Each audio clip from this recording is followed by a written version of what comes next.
Chapter 2 A Stranger on the Road. The previous chapter should not be read as a cool and detached description of today's problems, for the joys and hopes, the grief and anguish of the people of our time, especially those of the poor or afflicted, are the joys and hopes, the grief and anguish of the followers of Christ as well. Nothing that is genuinely human fails to find an echo in their hearts.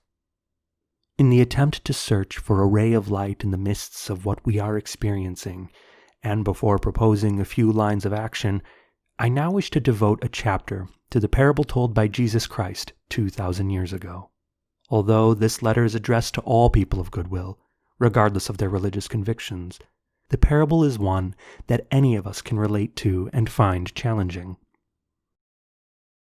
Just then, a lawyer stood up to test Jesus. "Teacher," he said, "what must I do to inherit eternal life?" He said to them, "What is written in the law? What do you read there?" He answered, "You shall love the Lord your God with all your heart, and with all your soul, and with all your strength, and with all your mind, and your neighbor as yourself." And he said to them, "You have given the right answer. Do this, and you will live." But wanting to justify himself, he asked Jesus, "And who is my neighbor?" Jesus replied, "A man was going down from Jerusalem to Jericho, and fell into the hands of robbers, who stripped him, beat him, and went away, leaving him half dead. Now, by chance, a priest was going down that road, and when he saw him, he passed by on the other side. So likewise a Levite, when he came to the place and saw him, passed by on the other side. But a Samaritan, while traveling, came near him, and when he saw him, he was moved with pity. He went to him and bandaged his wounds, having poured oil and wine on them. Then he put him on his own animal, brought him to an inn, and took care of him. The next day he took out 2 denarii, gave them to the innkeeper, and said, 'Take care of him, and when I come back, I will repay you whatever more you spend.' Which of these 3 do you think was a neighbor to the man who fell into the hands of the robbers?" He said, "The one who showed him mercy." Jesus said to him, "Go and do likewise." Luke 10:25-37. The context. This parable has to do with an age-old problem. Shortly after its account of the creation of the world and of man, the Bible takes up the issue of human relationships.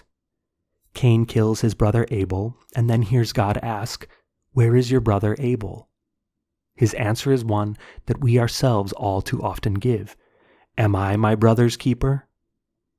By the very question he asks, God leaves no room for an appeal to determinism or fatalism as a justification for our own indifference.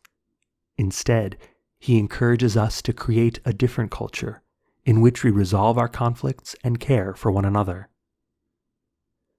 The book of Job sees our origin in one Creator as the basis of certain common rights.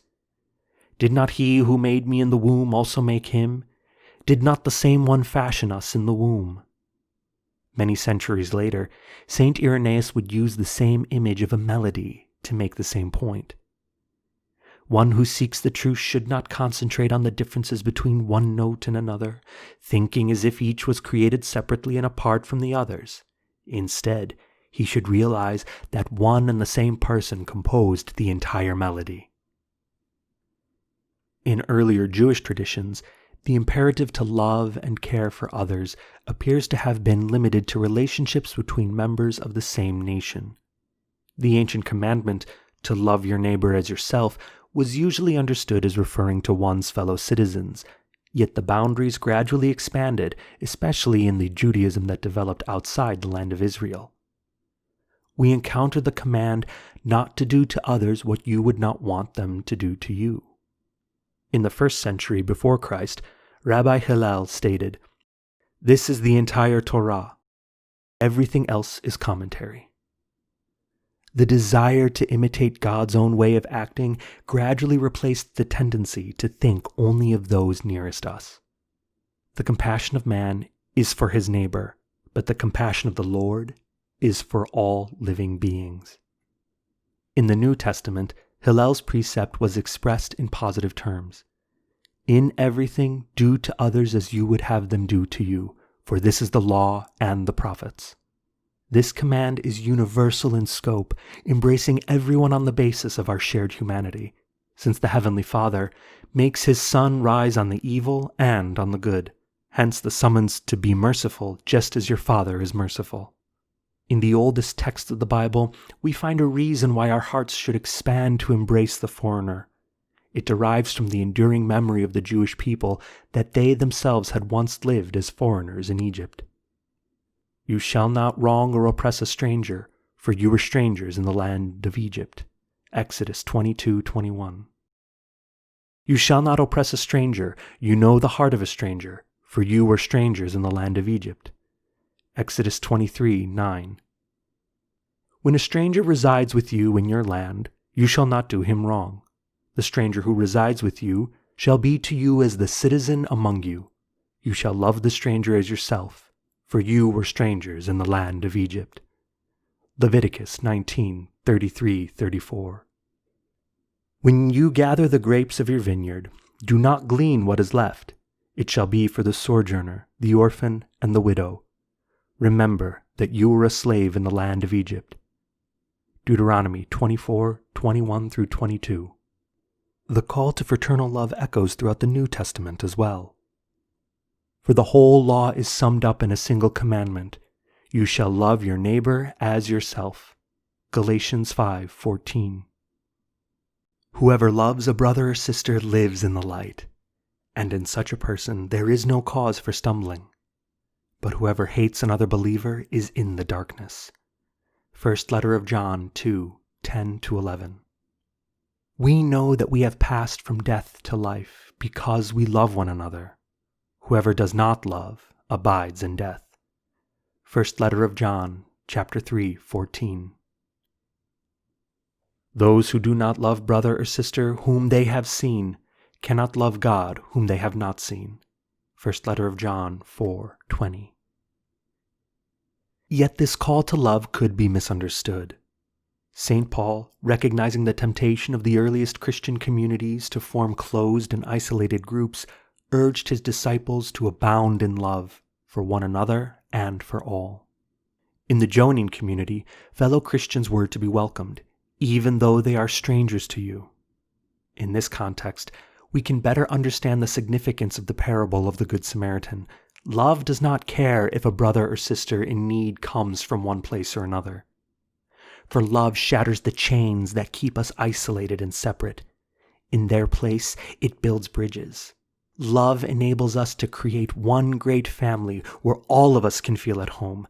Love exudes compassion and dignity. Abandoned on the wayside.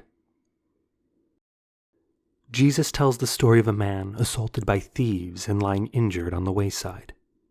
Several persons passed him by, but failed to stop. These were the people holding important social positions, yet lacking in real concern for the common good. They would not waste a couple minutes caring for the injured man, or even in calling for help.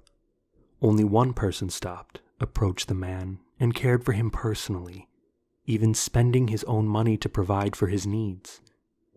He also gave him something that in our frenetic world we cling to tightly. He gave him his time. Certainly he had his own plans for the day, his own needs, commitments, and desires, yet he was able to put all that aside when confronted with someone in need. Without even knowing the injured man, he saw him as deserving of his time and attention. Which of these persons do you identify with? This question, blunt as it is direct and incisive. Which of these characters do you resemble? We need to acknowledge that we are constantly tempted to ignore others, especially the weak. Let us admit that. For all the progress we have made, we are still illiterate when it comes to accompanying, caring for, and supporting the most frail and vulnerable members of our developed societies. We have become accustomed to looking the other way, passing by, ignoring situations until they affect us directly. Someone is assaulted on our streets, and many hurry off as if they did not notice. People hit someone with their car and then flee the scene. Their only desire is to avoid problems. It does not matter that through their fault another person could die. All these are signs of an approach to life that is spreading in various and subtle ways. What is more, caught up as we are with our own needs, the sight of a person who is suffering disturbs us. It makes us uneasy, since we have no time to waste on other people's problems. These are symptoms of an unhealthy society, a society that seeks prosperity but turns its back on suffering. May we not sink to such depths. Let us look to the example of the Good Samaritan. Jesus' parable summons us to rediscover our vocation as citizens of our respective nations and of the entire world, builders of a new social bond. This summons is ever new, yet it is grounded in a fundamental law of our being. We are called to direct society to the pursuit of the common good and, with this purpose in mind, to persevere in consolidating its political and social order, its fabric of relations, its human goals. By his actions, the Good Samaritan showed that the existence of each and every individual is deeply tied to that of others. Life is not simply time that passes. Life is a time for interactions. The parable eloquently presents the basic decision we need to make in order to rebuild our wounded world. In the face of so much pain and suffering, our only course is to imitate the Good Samaritan. Any other decision would make us either one of the robbers or one of those who walked by without showing compassion for the sufferings of the man on the roadside. The parable shows us how a community can be rebuilt by men and women who identify with the vulnerability of others, who reject the creation of a society of exclusion and act instead as neighbors, uplifting and rehabilitating the fallen for the sake of the common good. At the same time, it warns us about the attitude of those who think only of themselves and fail to shoulder the inevitable responsibilities of life as it is. The parable clearly does not indulge in abstract moralizing, nor is it a message merely social and ethical. It speaks to us of an essential and often forgotten aspect of our common humanity. We were created for a fulfillment that can only be found in love. We cannot be indifferent to suffering. We cannot allow anyone to go through life as an outcast.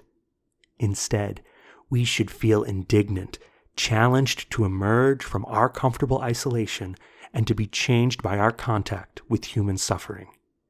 That is the meaning of dignity. A story constantly retold. The parable is clear and straightforward, yet it also evokes the interior struggle that each of us experiences as we gradually come to know ourselves through our relationships with our brothers and sisters. Sooner or later, we will all encounter a person who is suffering. Today there are more and more of them. The decision to include or exclude those lying wounded along the roadside can serve as a criterion for judging every economic, political, social, and religious project. Each day, we have to decide whether to be good Samaritans or indifferent bystanders. And if we extend our gaze to the history of our own lives and that of the entire world, all of us are, or have been, like each of the characters in the parable. All of us have in ourselves something of the wounded man, something of the robber, something of the passers-by, and something of the Good Samaritan. It is remarkable how the various characters in the story change once confronted by the painful sight of the poor man on the roadside. The distinctions between Judean and Samaritan, priest and merchant, fade into insignificance. Now there are only two kinds of people: those who care for someone who is hurting and those who pass by, those who bend down to help and those who look the other way and hurry off. Here, all our distinctions, labels, and masks fall away. It is the moment of truth. Will we bend down to touch and heal the wounds of others? Will we bend down and help another to get up? This is today's challenge, and we should not be afraid to face it. In moments of crisis, decisions become urgent. It could be said that, here and now, anyone who is neither a robber nor a passerby is either injured himself or bearing an injured person on his shoulders. The story of the Good Samaritan is constantly being repeated. We can see this clearly as social and political inertia is turning many parts of our world into a desolate byway, even as domestic and international disputes and the robbing of opportunities are leaving great numbers of the marginalized stranded on the roadside. In his parable, Jesus does not offer alternatives. He does not ask what might have happened had the injured man or the one who helped him yield to anger or a thirst for revenge. Jesus trusts in the best of the human spirit.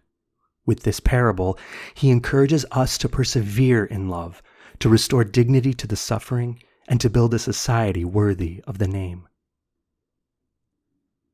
The characters of the story. The parable begins with the robbers. Jesus chose to start when the robbery has already taken place, lest we dwell on the crime itself or the thieves who committed it. Yet we know them well. We have seen descending on our world the dark shadows of neglect and violence in the service of petty interests of power, gain, and division. The real question is this: will we abandon the injured man and run to take refuge from the violence, or will we pursue the thieves? Will the wounded man end up being the justification for our irreconcilable divisions, our cruel indifference, our intestine conflicts? The parable then asks us to take a closer look at the passers-by. The nervous indifference that makes them pass to the other side of the road, whether innocently or not, whether the result of disdain or mere distraction, makes the priest and the Levite a sad reflection of the growing gulf between ourselves and the world around us. There are many ways to pass by at a safe distance. We can retreat inwards, ignore others, or be indifferent to their plight. Or simply look elsewhere, as in some countries, or certain sectors of them, where contempt is shown for the poor and their culture, and one looks the other way, as if a development plan imported from without could edge them out. This is how some justify their indifference. The poor, whose pleas for help might touch their hearts, simply do not exist. The poor are beyond the scope of their interest. One detail about the passerby does stand out. They were religious, devoted to the worship of God, a priest and a Levite. This detail should not be overlooked. It shows that belief in God and the worship of God are not enough to ensure that we are actually living in a way pleasing to God. A believer may be untrue to everything that his faith demands of him, and yet think he is close to God and better than others. The guarantee of an authentic openness to God, on the other hand, is a way of practicing the faith that helps open our hearts to our brothers and sisters. St. John Chrysostom expressed this pointedly when he challenged his Christian hearers: "Do you wish to honor the body of the Savior? Do not despise it when it is naked. Do not honor it in church with silk vestments, while outside it is naked and numb with cold." Paradoxically, those who claim to be unbelievers can sometimes put God's will into practice better than believers. Robbers usually find secret allies in those who pass by and look the other way. There is a certain interplay between those who manipulate and cheat society and those who, while claiming to be detached and impartial critics, live off that system and its benefits. There is a sad hypocrisy when the impunity of crime, the use of institutions for personal or corporate gain, and other evils apparently impossible to eradicate, are accompanied by a relentless criticism of everything, a constant sowing of suspicion that results in distrust and confusion. The complaint that everything is broken is answered by the claim that it can't be fixed, or what can I do? This feeds into disillusionment and despair, and hardly encourages a spirit of solidarity and generosity. Such is the agenda of the invisible dictatorship of hidden interests that have gained mastery over both resources and the possibility of thinking and expressing opinions. Let us turn at last to the injured man. There are times when we feel like him, badly hurt and left on the side of the road. We can also feel helpless because our institutions are neglected and lack resources, or simply serve the interests of a few without and within. Indeed, globalized society often has an elegant way of shifting its gaze. Under the guise of being politically correct or ideologically fashionable, we look at those who suffer without touching them. We televise live pictures of them, even speaking about them with euphemisms, and with apparent tolerance. Starting anew. Each day offers us a new opportunity, a new possibility. We should not expect everything from those who govern us, for that would be childish. We have the space we need for co-responsibility in creating and putting into place new processes and changes. Let us take an active part in renewing and supporting our troubled societies. Today, we have a great opportunity to express our innate sense of fraternity, to be good Samaritans who bear the pain of other people's troubles rather than fomenting greater hatred and resentment. Like the chance traveler in the parable, we need only have a pure and simple desire to be a people, a community, constant and tireless in the effort to include, integrate, and lift up the fallen. We may often find ourselves succumbing to the mentality of the violent, the blindly ambitious, those who spread mistrust and lies. Others may continue to view politics or the economy as an arena for their own power plays. For our part, let us foster what is good and place ourselves at its service. We can start from below and case by case act at the most concrete and local levels, and then expand to the furthest reaches of our countries and our world with the same care and concern that the Samaritan showed for each of the wounded man's injuries. Let us seek out others and embrace the world as it is, without fear of pain or a sense of inadequacy, because there we will discover all the goodness that God has planted in human hearts.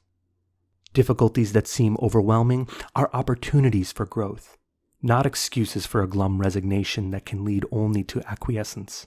Yet, let us not do this alone as individuals. The Samaritan discovered an innkeeper who would care for the man. We too are called to unite as a family that is stronger than the sum of small individual members. For the whole is greater than the part, but it is also greater than the sum of the parts. Let us renounce the pettiness and resentment of useless infighting and constant confrontation. Let us stop feeling sorry for ourselves and acknowledge our crimes, our apathy, our lies. Reparation and reconciliation will give us new life and set us all free from fear. The Samaritan who stopped along the way departed without expecting any recognition or gratitude. His effort to assist another person gave him great satisfaction in life and before his God, and thus became a duty. All of us have a responsibility for the wounded, those of our own people and all the peoples of the earth. Let us care for the needs of every man and woman, young and old, with the same fraternal spirit of care and closeness that marked the Good Samaritan. Neighbors without borders. Jesus told the parable of the Good Samaritan in answer to the question, "Who is my neighbor?" The word neighbor, in the society of Jesus' time, usually meant those nearest us. It was felt that help could be given primarily to those of one's own group and race. For some Jews of that time, Samaritans were looked down upon, considered impure. They were not among those to be helped. Jesus himself, a Jew, completely transforms this approach. He asks us not to decide who is close enough to be our neighbor, but rather that we ourselves become neighbors to all. Jesus asks us to be present to those in need of help, regardless of whether or not they belong to our social group. In this case, the Samaritan became a neighbor to the wounded Judean. By approaching and making himself present, he crossed all cultural and historical barriers. Jesus concludes the parable by saying, "Go and do likewise."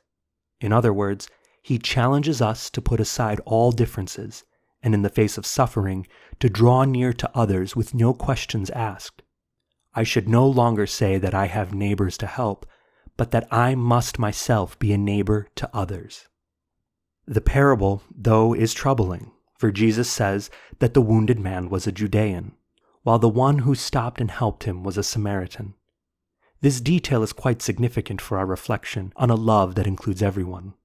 The Samaritans lived in a region where pagan rites were practiced. For the Jews, this made them impure, detestable, dangerous. In fact, one ancient Jewish text referring to nations that were hated speaks of Samaria as not even a people. It also refers to the foolish people that live in Shechem. This explains why a Samaritan woman, when asked by Jesus for a drink, answered curtly, "How is it that you, a Jew, ask for a drink of me, a woman of Samaria?" The most offensive charge that those who sought to discredit Jesus could bring was that he was possessed and a Samaritan. So this encounter of mercy between a Samaritan and a Jew is highly provocative. It leaves no room for ideological manipulation and challenges us to expand our frontiers. It gives a universal dimension to our call to love, one that transcends all prejudices, all historical and cultural barriers, all petty interests. The plea of the stranger. Finally, I would note that in another passage of the Gospel, Jesus says, "I was a stranger and you welcomed me." Jesus could speak those words because he had an open heart, sensitive to the difficulties of others. St. Paul urges us to rejoice with those who rejoice, weep with those who weep. When our hearts do this, they are capable of identifying with others without worrying about where they were born or come from. In the process, we come to experience others as our own flesh. For Christians, the words of Jesus have an even deeper meaning. They compel us to recognize Christ himself in each of our abandoned or excluded brothers and sisters. Faith has untold power to inspire and sustain our respect for others, for believers come to know that God loves every man and woman with infinite love, and thereby confers infinite dignity upon all humanity. We likewise believe that Christ shed his blood for each of us, and that no one is beyond the scope of his universal love. If we go to the ultimate source of that love, which is the very life of the triune God, we encounter in the community of the three divine persons the origin and perfect model of all life and society. Theology continues to be enriched by its reflection on this great truth. Sometimes I wonder why, in light of this, it took so long for the Church unequivocally to condemn slavery and various forms of violence. Today, with our developed spirituality and theology, we have no excuses. Still, there are those who appear to feel encouraged, or at least permitted by their faith, to support varieties of narrow and violent nationalism, xenophobia, and contempt, and even the mistreatment of those who are different. Faith and the humanism it inspires must maintain a critical sense in the face of these tendencies, and prompt an immediate response wherever they rear their head. For this reason, it is important that catechesis and preaching speak more directly and clearly about the social meaning of existence, the fraternal dimension of our spirituality, our conviction of the inalienable dignity of each person, and our reasons for loving and accepting all our brothers and sisters.